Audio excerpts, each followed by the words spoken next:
పండుగలు కానీ జాతరలు కానీ మేడారం కానీ శివరాత్రి కానీ ఇట్లాంటి ఉన్న కాడ అదనంగా ఎక్కువ వాటరు మరి ఇచ్చే విధంగా బల్క్ వాటర్ ఇచ్చే విధంగా కూడా కృషి చేయడం జరుగుతుంది అధ్యక్ష. అదేవిధంగా జల్ మిషన్ కింద జల్ జీవన్ మిషన్ కింద అధ్యక్ష మరి కేంద్ర ప్రభుత్వం 2019లో మన పాత ప్రభుత్వము 100% నీళ్ళు ఇచ్చినామని చెప్పడంతో ఈరోజు కేంద్ర ప్రభుత్వం నుంచి రూపాయి కూడా వస్తలేదు అధ్యక్ష. ఎందుకంటే విలేజెస్ అనేది అటు ఇటు షిఫ్ట్ అవుతూ ఉంటాయి అధ్యక్ష. పునరావాసం కింద మేఘల్ ఘాటు ఉదాహరణకు పోచంపాడు కింద కట్టినటువంటి ఊర్లు కొండపోచమ్మ కాడ ఇట్లాంటి కొన్ని వాళ్ళకు కూడా తెలుసు అధ్యక్ష. సిద్దిపేట అట్లా ఊర్లు షిఫ్ట్ అవుతున్నాయి. తర్వాత ఎక్కడెక్కడ తమకు నచ్చిన కాడ పోయి కట్టుకుంటున్నారు, లేకుంటే కొత్త ఊర్లు వస్తున్నాయి. అలాంటి వాటికి మనము కనెక్షన్స్ ఇవ్వాలంటే మేము ముందుగా ఫస్ట్ సర్వే చేద్దామని సర్వే చేసినాం అధ్యక్ష. సునీతమ్మ గారు ఏమన్నారంటే ఆ కేసీఆర్ గారికి చెడ్డ పేరు రావాలని, ఏదో మిషన్ భగీరథ మీకెందుకు చెడ్డ పేరు రావాలంటే ఇప్పుడు రన్ చేసేది మేము కదా, మాకు కూడా మంచి పేరు రావాలనే ఉంటుంది. పబ్లిక్ అది ప్రైమరీ నీడ్, ఎయిర్ తర్వాత వాటరే సార్ నీడ్. కాబట్టి మరి వాటిని కూడా మేము సర్వే చేయించడం జరిగింది అధ్యక్ష. సర్వే చేయిస్తే గౌరవ ముఖ్యమంత్రి గారు కూడా ఒకసారి చెప్పారు, అసలు సర్వే చేయండి, మనం ఇంకా ఎంతమందికి నీళ్ళు ఇవ్వాలి, ఎంత డబ్బులు కావాలి అంటే మేము సర్వే కూడా చేయించడం జరిగింది అధ్యక్ష. ఆ సర్వే ద్వారా వచ్చినటువంటి రిపోర్టును ఆధారంగా తీసుకొని మేము 16,100 కోట్లు ఇవ్వాలని జల్ జీవన్ మిషన్ వారికి సెంట్రల్ గవర్నమెంట్ వారికి ముఖ్యమంత్రి గారు మరి తీసుకెళ్ళి ఇవ్వడం కూడా జరిగింది అధ్యక్ష రిప్రజెంటేషన్. కానీ వాళ్ళు ఒకటే రిపోర్ట్ చూపిస్తున్నారు ఎప్పుడు, మీకు 100% వచ్చినాయి పోండి అంటున్నారు. అరే అప్పటి వరకు మాకు వచ్చిన సర్వేలో కనెక్షన్ కాని ఇండ్లు 4 లక్షల వరకు ఉన్నాయి, వీక్ కనెక్షన్ ఉన్నాయి 1 లక్ష వరకు ఉన్నాయి. అసలు ఇంకా అక్కడ సరిగ్గా ఆ వసతిని ఉపయోగించుకోకుండా రకరకాల వ్యవస్థలు దాదాపు 7 లక్షల ఇళ్లలో సరిగా వస్తలేవని ఉన్నది.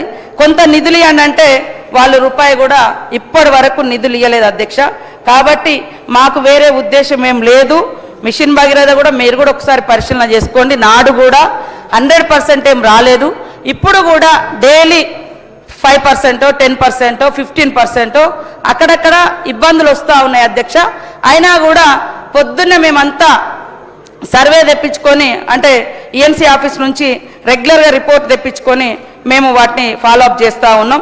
ఇంకా కూడా బెటర్గా ఇవ్వాలనేటువంటి ఆలోచనే మాకు ఉంది. మేము ఎట్టి పరిస్థితులలో నిర్లక్ష్యం అనేది చేయం అధ్యక్ష. అదే కాకుండా ఈరోజు మరి సర్పంచులతోటి గతంలో మేము ఎమ్మెల్యేలుగా ఉన్నప్పుడు మాతో సంతకాలు పెట్టించారు అధ్యక్ష. సరే అధికారి వస్తే మొహమాటానికో అదో ఇదో సంతకాలు పెట్టిరు, అందులో నేను కూడా పెట్టినాము. ఎందుకంటే వాళ్ళకు కూడా తెలుసు, బీఆర్ఎస్ నాయకులకు కూడా పెట్టినాము. కానీ కింద చూస్తే గ్రౌండ్ వేరే ఉంటుంది.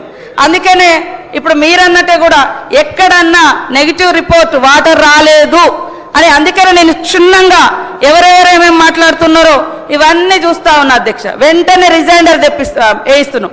అసలు నీళ్ళు ఇవ్వకుంటే ఎందుకు ఇవ్వలేదు, నీళ్ళు ఆ ఏరియాకి రావట్లేదంటే ఎందుకు రాలేదో నువ్వు స్టేట్మెంట్ ముందే ఇచ్చేయండి. అది కరెంట్ అంతరాయం అయితే ఎట్లయితే ఉంటుందో ముందే స్టేట్మెంట్ ఇస్తారో అట్లనే ఈ వాడలో ఈ ఏరియాలో రోడ్ అవుతుంది, నీళ్లు రావు, లేదా ఇక్కడ ఈ ప్రాబ్లం ఉంది రావు. ఒకవేళ తప్పుడు వార్త వస్తే కూడా, తప్పుడు ప్రకటనలు వస్తే కూడా దాని మీద ఖచ్చితంగా రిజైండర్ వేయాలని మేము ఇక్కడ అనంతారం విలేజ్లో మహేశ్వరం నియోజకవర్గం అనుకుంటా అధ్యక్ష, చేవెళ్ళ రిజైండర్ తెప్పించిన అధ్యక్ష. ఆ రోజే పాప అమ్మాయి మాట్లాడేటప్పుడు వర్షం పడుతుంది, నా దగ్గర వీడియో కూడా ఉంది, డిస్ప్లే చేయమంటే చేస్తా. కానీ ఆ పిల్లలు అక్కడ ఆడుకుంటున్నారు అధ్యక్ష. అప్పుడు వీళ్ళు పోయినప్పుడు కూడా నీళ్ళే పడుతున్నారు, ఆడ నీళ్ళే ఉన్నాయి. మిషన్ భగీరథ నీళ్ళు రాకుండా నీళ్ళు ఎట్లుంటాయి అధ్యక్ష. కాబట్టి మేము ఎప్పటికప్పుడు నేను కూడా సరిదిద్దుకోవాలి తప్పులుంటే అనే లక్ష్యంతో పని చేస్తున్నాం అధ్యక్ష. కాబట్టి ఇప్పటికీ ఒక 3 సార్లు 5 సార్లు నేను ఈ మధ్యకాలంలో మిషన్ భగీరథ మీద కూడా రివ్యూలు పెట్టడం జరిగింది. ఇంకా వేరే సోర్స్ కోసం కూడా భువనగిరిలో 250 కోట్లు, కామారెడ్డి ఏరియాలో 190 కోట్లు, ఇట్లా ఇందాక చెప్పినట్టుగా అవన్నీ కూడా కేటాయించడం జరిగింది అధ్యక్ష.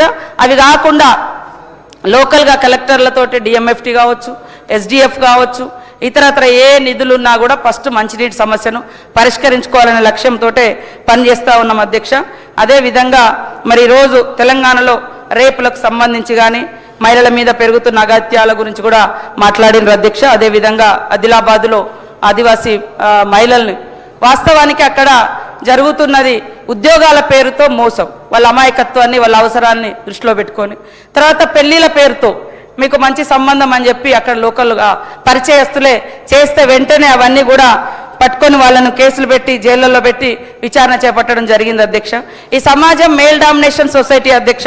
మహిళలు అంటేనే ఒక చిన్న చూపు, మహిళలు అంటేనే ఒక ఆట వస్తువు లేదా వంటగదికో ఇంకొక పిల్లలుగానే యంత్రంగా చూసే ఆ భావజాలం కొన్ని వందల సంవత్సరాలుగా మనుధర్మం ఇచ్చినటువంటి దాంట్లో ఉన్నటువంటి వాళ్ళు ఇంట్లో తల్లిని ఎట్లా గౌరవిస్తారో, ఇంట్లో చెల్లెని ఎట్లా గౌరవిస్తారో, రోడ్ల మీద ఉండేటువంటి అక్క చెల్లెలు వాళ్ళు కూడా ఏదన్నా పని పోతుంటే అది రావాలి.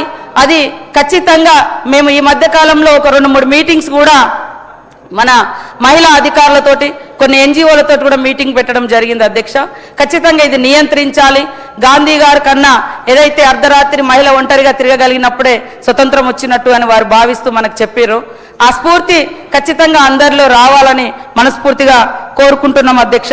తొందరలోనే మేధావులు ఇతర మా మహిళా ప్రజాప్రతినిధులతో ఒక మీటింగ్ పెట్టి మంచి పాలసీ మహిళల కోసం తీసుకొచ్చే విధంగా నా ఉద్దేశం.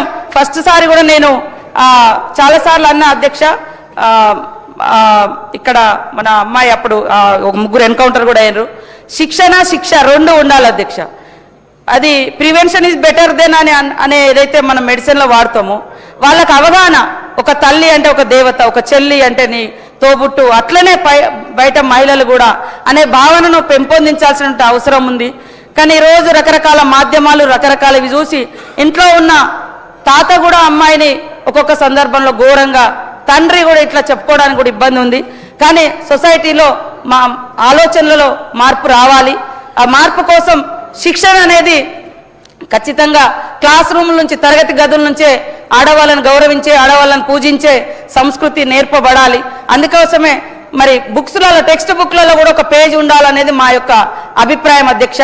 ఎట్లా గౌరవించాలి, తప్పు చేస్తే నీకు ఎట్లా శిక్ష ఉంటుందో అది కూడా వివరించే విధంగా ఉండాలన్నటువంటి ఆలోచనతోటి మేము ఆలోచన చేస్తున్నాం అధ్యక్ష. రాబోయే కాలంలో తప్పకుండా ఇంకా మంచి జరిగే విధంగా, మహిళలకు అవకాశాలు కల్పించే విధంగా, మహిళలు స్వేచ్ఛగా పని చేసుకునే విధంగా. ఈ అభద్రతా భావంతో చాలా మంది మహిళలు తమ ఉపాధిని కూడా కోల్పోతా ఉన్నారు అధ్యక్ష. ఎందుకంటే ఫస్ట్ వాళ్ళు సేఫ్టీ, అది సేఫ్ ప్లేసా కాదా, అక్కడికి పోతే ఆ ఓనర్ ఏంటిది, లేకుంటే అక్కడ మేనేజ్మెంట్ ఏంటిది, ఇదంతా చూసుకొని అక్కడ బ్యాడ్ ఓనరు లేదా మంచోడు లేడు, వాడు కీచకుడు అన్నప్పుడు వాళ్ళ ఉపాధిని కూడా కోల్పోయి ఇళ్ళల్లో ఉండాల్సి వస్తుంది అధ్యక్ష. సో సేఫ్టీ ప్లేస్ అనేది మనం ఖచ్చితంగా ప్రతి మహిళకు కల్పించాల్సిన అవసరం ఉంది. ఖచ్చితంగా ఆ దిశగా ఇంకా మరి చర్యలు తీసుకుంటామని ఈ సందర్భంగా తెలియజేస్తా ఉన్నాం అధ్యక్ష. ఇప్పటికీ మరి పోలీస్ అధికారులు వివిధ రకాల కార్యక్రమాలను కూడా చేపట్టడం జరుగుతుంది. డికాయ్ ఆపరేషన్స్ అని, అదేవిధంగా స్టాండ్ విత్ హర్ అని, ఈ సేఫ్ మొబిలిటీ అని, టీ సేఫ్ ఏదైతే ఉందో ఇట్లాంటి సాంకేతికమైనటువంటి పరిష్కారాలను కూడా మరి భద్రతా సేవలు అందిస్తూ ఉన్నాయి అధ్యక్ష. అదేవిధంగా భరోసా కేంద్రాలు ఉన్నాయి, వాటి ఇంకా పెంచుతా ఉన్నాం. పోలీసు, వైద్యం, న్యాయ సేవలన్నీ కూడా ఒకే చోట అందే విధంగా కూడా కృషి చేయడం జరుగుతూ ఉంది.